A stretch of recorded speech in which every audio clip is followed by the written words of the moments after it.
Grand Slam tournaments. ટેનિસમાં grand slam એટલે એક જ રમતના પ્રકારમાં ચારેય મુખ્ય ચેમ્પિયનશિપ્સ દ્વારા જીતની સિદ્ધિ. ગ્રાન્ડ સ્લેમ ટુર્નામેન્ટ્સ, જે મેજર્સ તરીકે પણ ઓળખાય છે, તે વિશ્વની 4 સૌથી મહત્વપૂર્ણ વાર્ષિક વ્યાવસાયિક ટુર્નામેન્ટ્સ છે. ઇવેન્ટનું નામ: ઓસ્ટ્રેલિયન ઓપન. દેશ: ઓસ્ટ્રેલિયા. Turf: hard. મહિનો: જાન્યુઆરી. ટૂંકી માહિતી: વર્ષની સૌપ્રથમ ગ્રાન્ડ સ્લેમ મેલબર્નના મેલબર્ન પાર્કમાં યોજાય છે. તે અતિ ગરમી અને રોમાંચક મેચો માટે જાણીતી છે. ઇવેન્ટનું નામ: ફ્રેન્ચ ઓપન. દેશ: ફ્રાન્સ.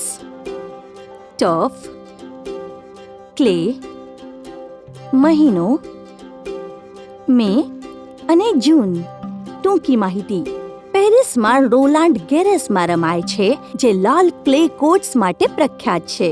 આ ક્લે કોર્ટ પર રમવાવાળી એકમાત્ર ગ્રાન્ડ સ્લેમ ઇવેન્ટ છે. ઇવેન્ટનું નામ: વિમ્બલ્ડન. દેશ: યુનાઇટેડ કિંગડમ. Turf: grass. મહિનો: જૂન અને જુલાઈ. ટૂંકી માહિતી: આ સૌથી જૂની ટેનિસ ટુર્નામેન્ટ છે, જે લંડનમાં all England lawn tennis and cricket ક્લબમાં આયોજિત કરવામાં આવે છે. એ પોતાના ઘાસવાળા કોર્ટ અને સફેદ કપડાં, સ્ટ્રોબેરી તથા ક્રીમ જેવી પરંપરાઓ માટે પ્રખ્યાત છે.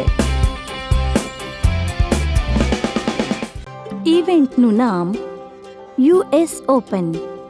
દેશ: યુનાઇટેડ સ્ટેટ્સ. Turf: hard. મહિનો: ઓગસ્ટ અને સપ્ટેમ્બર. ટૂંકી માહિતી: આ ફ્લશિંગ મીડોઝ ન્યૂયોર્કમાં આયોજિત થાય છે. એ પોતાના ઉર્જાયુક્ત વાતાવરણ અને ઉત્સાહી પ્રેક્ષકો માટે વખાણાય છે. એમાં ફાસ્ટ અને હાર્ડ કોર્ટ્સ હોય છે. તમારો મનગમતો ટેનિસ પ્લેયર કોણ છે? શું તમને ખબર છે કે એક વર્ષમાં કેટલા પ્લેયર્સે બધી ગ્રાન્ડ સ્લેમ જીતી છે?